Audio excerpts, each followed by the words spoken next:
पूर्ण अकोला जिल्ह्यात आहे आणि या धर्तीवर आता बऱ्याचशा गावामध्ये अभ्यासिका केंद्र सुरू झालेले आहे.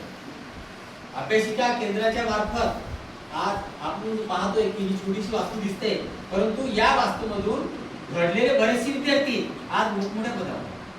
विश्वास राठोड ज्या क्लास 2 या पदावर अन्न सुरक्षा अधिकारी म्हणून आहे, नरेंद्र राठोड, वैभव बन, विशाल उगले, अविनाश जाधव, संदेश राठोड, सौरभ राठोड, कविन पवार असे बरेचसे व्यक्तिमत्व आहेत. खूप मोठमोठे अश्विन राठोड, कदाचित त्यांना या अभ्यासिकामध्ये त्यांनी स्वतः अभ्यास केला नसेल, परंतु कुठेतरी त्या या अभ्यासिकेचं जे मार्गदर्शन आहे आणि या ग्रुपचं मार्गदर्शन आहे निश्चितच त्यांना मिळालेलं आहे.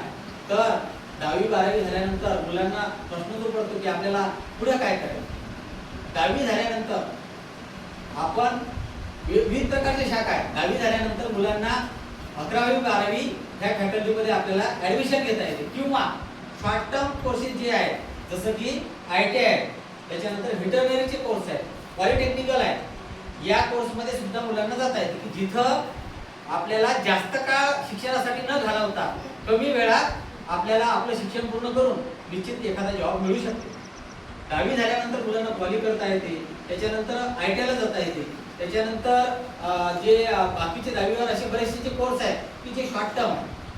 परंतु नुसतं 10वी झाल्यावर हे कोर्स केले म्हणजेच असं काही नाही.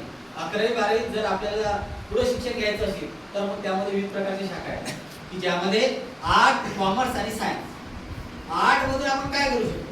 11वी आर्ट जर आपण घेतलं तर 11वी 12वी आर्टचं शिक्षण पूर्ण झालं, त्यानंतर आपल्याला ग्रॅज्युएशन पूर्ण करावं लागेल.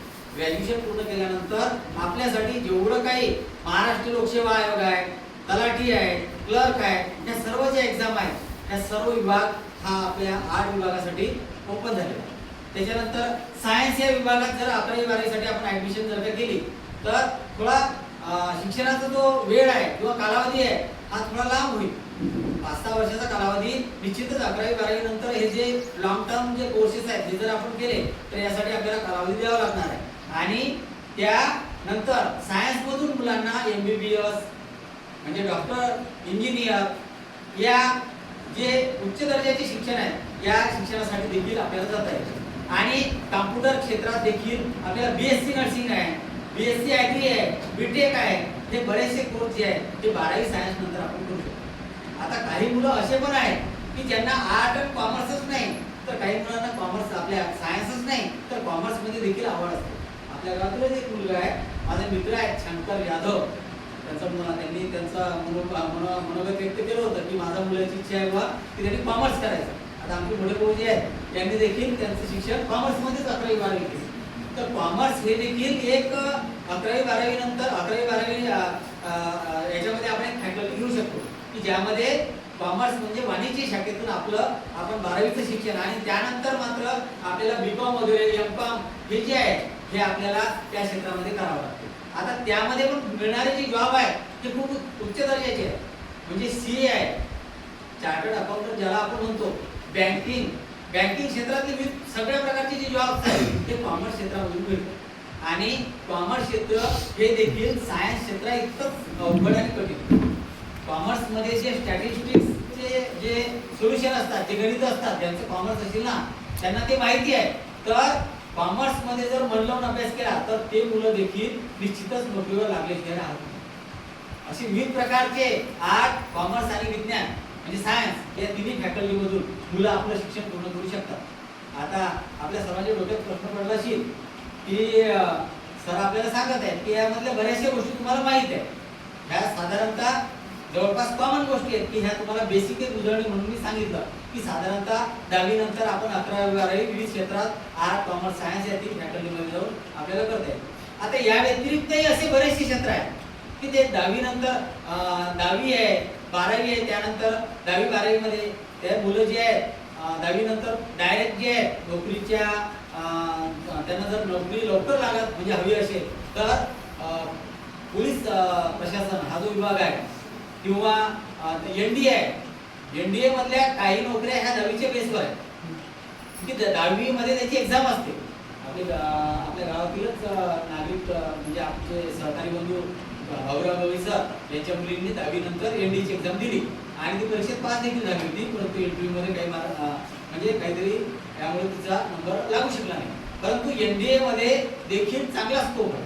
म्हणजे आपण जे मिलिटरीमध्ये जे मुलं जातात, पोलीस भरतीमध्ये जे मुलं जातात, आता पोलीस भरतीमध्ये 3 प्रकारचे हे आहेत, ज्याच्यामध्ये मुलं जे आहेत एकतर आपलं स्थलसेना, ज्याला आपण म्हणू शकतो की ज्यांची ड्युटी म्हणजे जमिनीवर राहते, वायुसेना म्हणजे जे पायलट क्षेत्रात आहे, आणि जे एनडीए जे आरमार क्षेत्र आहे, म्हणजे जे जहाज म्हणजे ज्यामध्ये जहाज जे आपला समुद्र आहे त्या समुद्रातील जे जहाज असतात त्याच्यावर जे आरमार असते आणि जे आपल्या देशाचं शत्रूपासून संरक्षण करते, तर यामध्ये देखील बरेचसे विद्यार्थी त्यामध्ये आपला जॉब मिळू शकतात. आता मुलांची आवड देखील खूप महत्त्वाची आणि सगळ्यात महत्त्वाचं हे आहे की आपल्या सर्वांजवळ मोबाईल आहे.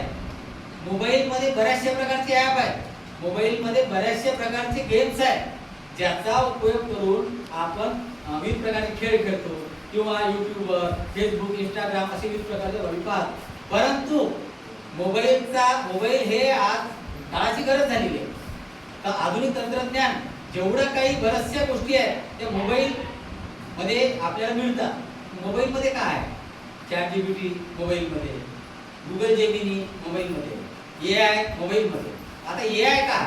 AI म्हणजे artificial intelligence. Google Gemini, ChatGPT हे असे ॲप आहेत की जर खरोखर तुम्हाला अभ्यासाची तळमळ असेल आणि अभ्यासामध्ये तुम्हाला कोणतीही जर अडचण आली तर तुम्ही त्याला जर प्रश्न विचारला, तो इंग्रजीत विचारला, जे विविध प्रकारच्या भाषा आहेत, आपल्या भारतात जेवढ्या बोलीभाषा बोलल्या जातात त्या भाषेत तुम्ही जर त्यांना प्रश्न विचारला, ChatGPTवर जर का तुम्ही ते टाकलं तर तुम्हाला त्या प्रश्नाचं निश्चित उत्तर एक प्रकारची दिशा तुम्हाला मिळते. म्हणजे त्या माध्यमातून तुम्ही तुमचा अभ्यासाला एक वळण देऊ शकता. आणि अभ्यास करण्यासाठी एक प्रकारची जिद्द, hard work is the key of success असं म्हटलेलं आहे. बरोबर आहे, हार्डवर्क हे खूप आवश्यक आहे, पण त्याबरोबर well planning is also necessary to get success. म्हणजे एखाद्या गोष्टीचं नियोजन देखील असणं खूप महत्त्वाचं आहे. आता नियोजन कसं, तर आता आपल्या समोरच विश्वास राठोड ज्यांनी आपल्या हिवराश्रम इथून शिक्षणाची सुरुवात केली. त्यांनी त्यांचं जे 8वी 9वी 10वीला कदाचित 8वी नसणार, 8वीला ऍडमिशन त्यांनी तिथे घेतले आणि त्यांच्याच पावलावर पाऊल ठेवून आपल्या गावातील बरेचसे मुलं गेले. संदेश जाधव त्यांनी त्यांचं शिक्षण हिवराश्रमलाच घेतलं. वैभव पण, कारल्याचे एक अंकुश तायडे, म्हणजे हे मुलं जे आहेत ही हिवराश्रमला जाऊनच त्यांनी शिक्षण पूर्ण केलं. त्यांना खरोखर शिस्तीचं पालन, शिस्त कशाला म्हणतात, मी तिथं पाहून आलो हिवराश्रम. तिथं 2 टाइम यांना जेवण मिळत होतं आणि त्यावेळेस तिथं जे शिक्षण मिळत होतं त्या शिक्षणामध्ये सर्वात जर का महत्त्वाचं असेल तर त्यामध्ये 2 गोष्टी, एक म्हणजे सकाळी उठून व्यायाम करणे, शिस्त, व्यायाम, आरोग्य आणि त्याचबरोबर अभ्यासाची सवय. आणि बाकीच्या ज्या खाण्यापिण्याची इतर ज्या गोष्टी आहेत ह्या साधारणच आहेत, परंतु आपल्या शैक्षणिक जीवनात आपल्याला काहीतरी जर निश्चित बनायचं असेल तर थोडासा प्रवास हा कठीण प्रवासातून आपण निघून गेल्याशिवाय आपल्याला निश्चितच मोठे यश मिळणार. असं म्हणतात किंवा थेंबे थेंबे तळेसारखे कोणतीही गोष्ट एकदम होत नाही. एक दृष्टांत आहे की ज्यामध्ये गौतम बुद्ध जे आहे हे आपल्या एवढे काही म्हणजे भगवंताचे अवतार झाले यामधले 10वा अवतार असं गौतम बुद्धाला म्हणतात. तर गौतम बुद्ध हे झाडाखाली समाधिस्थ म्हणजे असे बसलेले होते, तर साधना त्यांची चालू होती. गोष्ट जी आहे काल्पनिक आहे, पण त्या गोष्टीतून आपल्याला काय घ्यायचं आहे हे महत्त्वाचं. तर अशा वेळेस उन्हाळ्याची स्थिती असताना काही कारणास्तव म्हणजे अचानक असं काहीतरी प्रसंग ओढावते की त्या बाजूला असलेल्या गावात त्या गावाला आग लागते, तिचे घर पेटायला लागतात. आता घर पेटायला लागल्यानंतर त्या गावाला लागूनच एक नदी असते आणि त्या नदीमधून मग गावातील लोक सगळेजण जे आहेत सगळं हल्ला कल्लोळ होते, सगळेजण ओरडायला लागतात, सगळेजण तिकडे पळायला लागतात की आपल्याला ही आग विझवायची. सगळेजण आग विझवायला लागतात. मग कोणी मोटर पंपानं, कोणी बकेटनं, ज्याने आपापल्या परिस्थितीत जसं होईल तसं ती आग विझवण्याचा प्रयत्न करतात. त्यावेळेस गौतम बुद्ध म्हणजे हा दृष्टांत आहे काल्पनिक, परंतु त्यामधून आपल्याला बरंचसं काही घेण्यासारखं आहे. तर त्यावेळेस ती आग विझवण्यासाठी एक चिमणी जी आहे ती आपल्या चोचीमध्ये पाणी नेते आणि त्या नदीतलं एक एक थेंब पाणी जे आहे ते निवून त्या आगीवर टाकलं.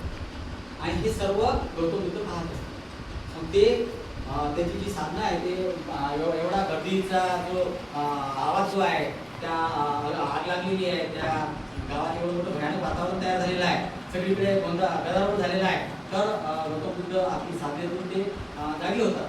ते पाहतात की सगळेजण धावपळ चालू असते सगळ्यांची की आग विझवण्यासाठी. ती मग पाहतात की ती चिमणी देखील आग विझवण्याचा प्रयत्न करत असते. गौतम बुद्ध त्या चिमणीला सांगतात, विचारतात की खरंच आता एवढे मोठमोठे लोक बकेटनं, कोणी मोठं आपल्या मोटर पंपानं पाईप लावून आग विझवण्याचा प्रयत्न करत आहे, पण तरी ती आग आटोक्यात येत नाहीये. मग आता खरंच सांग, तू तुझ्या चोचीत एक थेंब नेत आहेस, तर ती आग विझणार आहे का? त्या चोचीतल्या एका एका थेंबानं ती आग विझणार आहे का? त्यावेळेस ती चिमणी काय उत्तर देते?